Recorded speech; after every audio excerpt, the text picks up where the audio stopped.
guys, Editing Rob popping in here real quick. Now, I don't normally do this, but just in case you guys are a fan of my Dress to Kill series and love hearing me muse on about colors, I'll actually leave a link to a video on my lifestyle channel up in the top corner as well as down in the description box below, where I have a nice long chat about color palettes and shades, or maybe you just want to see my cat ruin absolutely everything I do. Feel free to go ahead and check that out. Regardless, let's go ahead and jump back to our regularly scheduled program.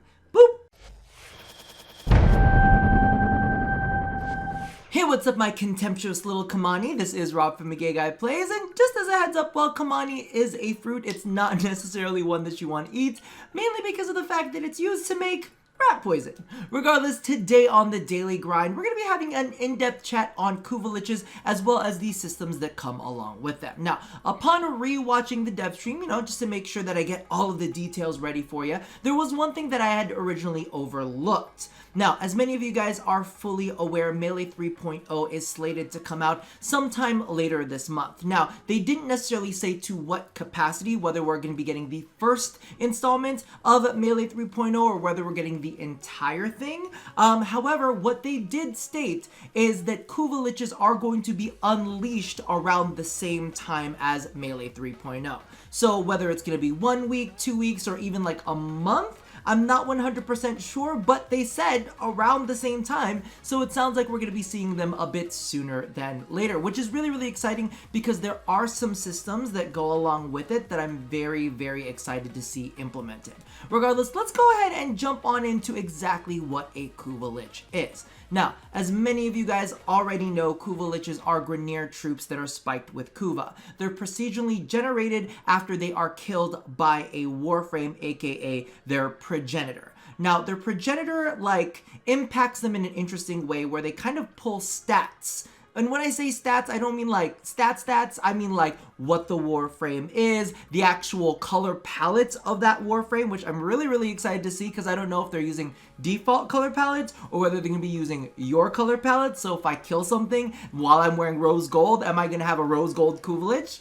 I don't know. Regardless, I do want to see what all of that is. Now, interestingly enough, each of these Warframes are going to kind of belong in a specific family, and the Kuva Liches are going to pull from that pool. So here's an example of that. They showed Grendel on the stream, and the Kuva Liches that were generated from Grendel all used Rhino and Valkyr abilities. Now, as they were going through multiple ones, that's one of the things that stayed true, is that they were using these specific abilities. But what they said is that this isn't just going to be limited to Grendel. Grendel's going to belong to a family, and that family is all going to generate a similar Kuva Lich. So the way that I look at it is kind of like, okay, Grendel belongs to the hungry group of frames. So Rhino, Valkyr, Grendel, and let's say like Hildren and Atlas are all very hungry Warframes. So whenever you kill an enemy with one of those frames that belongs in the hungry family,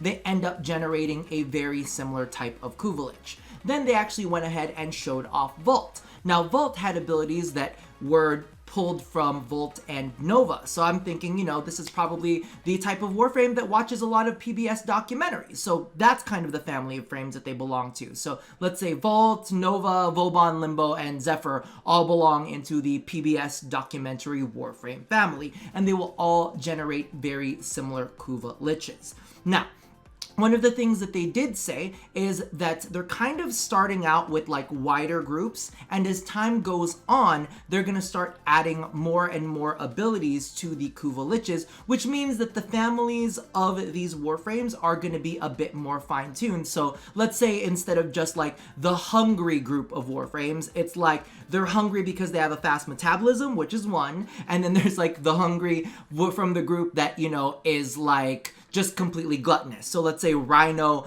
and Grendel are in this group, and let's say Goss and Hildren are in the fast metabolism group, right? So they're all still hungry, but they generate very, very similar ones. So it's going to be kind of tuned in that way, where they're going to start off a little bit wider, then they're slowly going to fine tune and fine tune and fine tune until we get more specific types of Kuva Liches for each group of these Warframes. Now, these Warframes will dictate the color palette, the type of bonuses that are given to the weapons that they have, the type of weaknesses that these enemies have. So basically, the Progenitor is really going to be the deciding factor as to what this Kuva Lich turns out like. Now, in addition to all of that, these Kuva Liches also have a facet to them called oddities. Now, these are not going to happen all the time. It'll be a rare occasion. They did have things like cautious or poor sense of balance, so it sounds like there might be one that takes cover a little bit more. Poor sense of balance probably falls over a lot. They did joke about afraid of children. Like I said, I'm not sure if that's real or not, but they did, in my mind, I'm thinking, okay, if they mentioned afraid of children, and of course we have operators, maybe there's some sort of interesting AI gameplay between the operator and Kuva Lich that is afraid of them. But I also noticed that while they were generating, there was one more oddity that I was very, very curious about called heightened sense of smell. Now that seems kind of innocuous at first, but if you think about it, as someone who plays a lot of Loki, we have Warframes that can kind of like deafen enemies so that they can't hear gunshots and they won't be aware of sound. We have Warframes that can go invisible so they can't see them visually.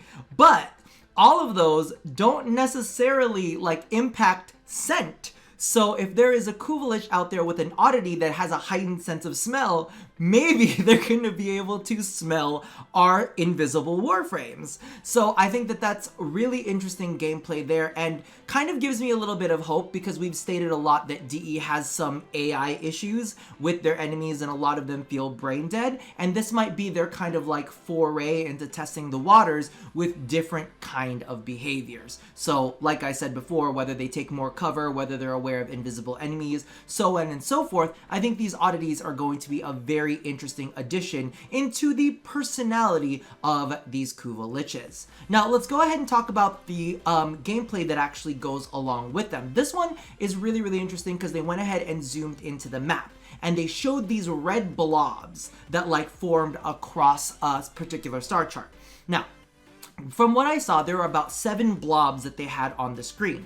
And what they said is that you can go into these missions and you're going to have to clear out all of the followers of this specific Kuva Lich in order to get the information you need in order to take the Kuva Lich down. However, as you're clearing these enemies out, your Kuva Lich is going to start to gain power.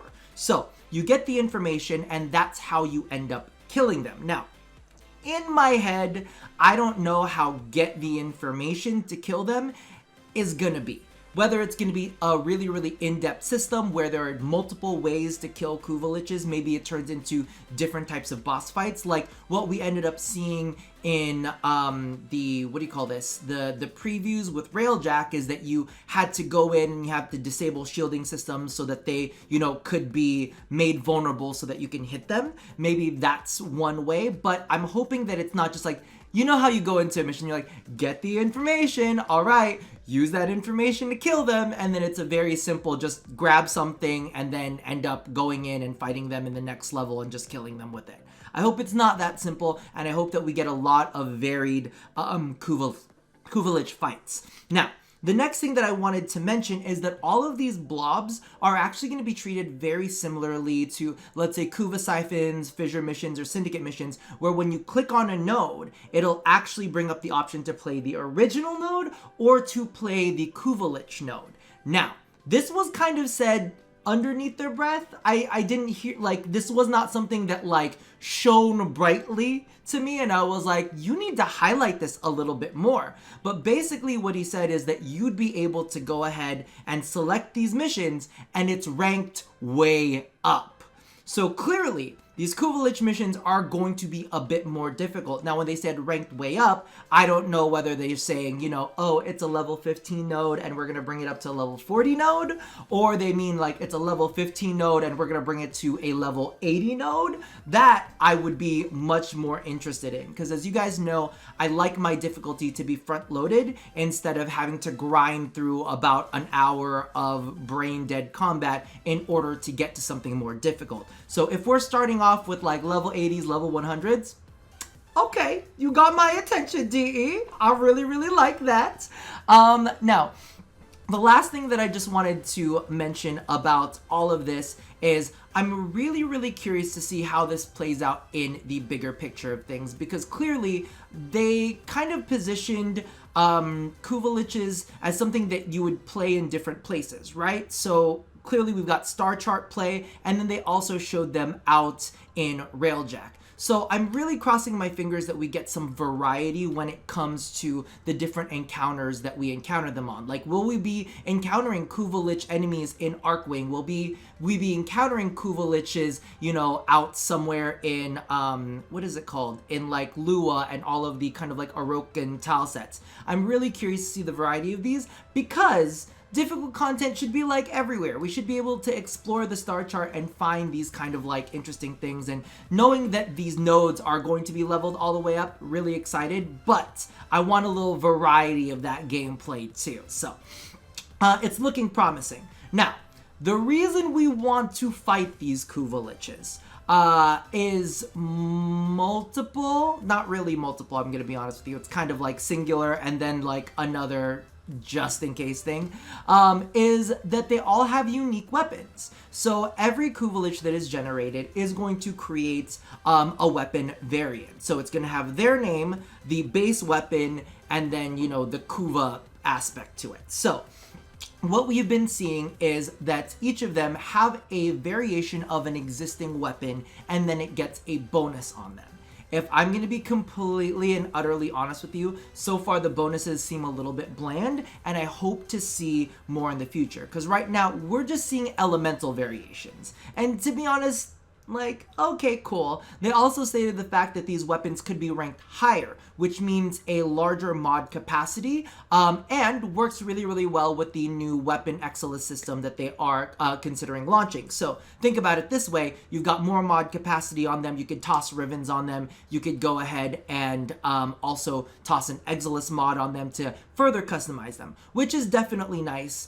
And they also mentioned the fact that these weapons would not add to additional mastery. So the way that I kind of look at these is they're almost like Zaws, because you know how you get the strike and then you level it up once and then you're done, and that strike is forever taken out of your mastery rank. You know, you've already got the mastery rank for that, so it doesn't count. Because if you take a look at what we've got here, I've actually pulled up a list of the weapons that they were able to generate. So we've got the Kuva, Seer, Scythe, Stubba, Tonkor, Kraken, Ogress, Karak, Kortak, Kum, Brak, Dragoon.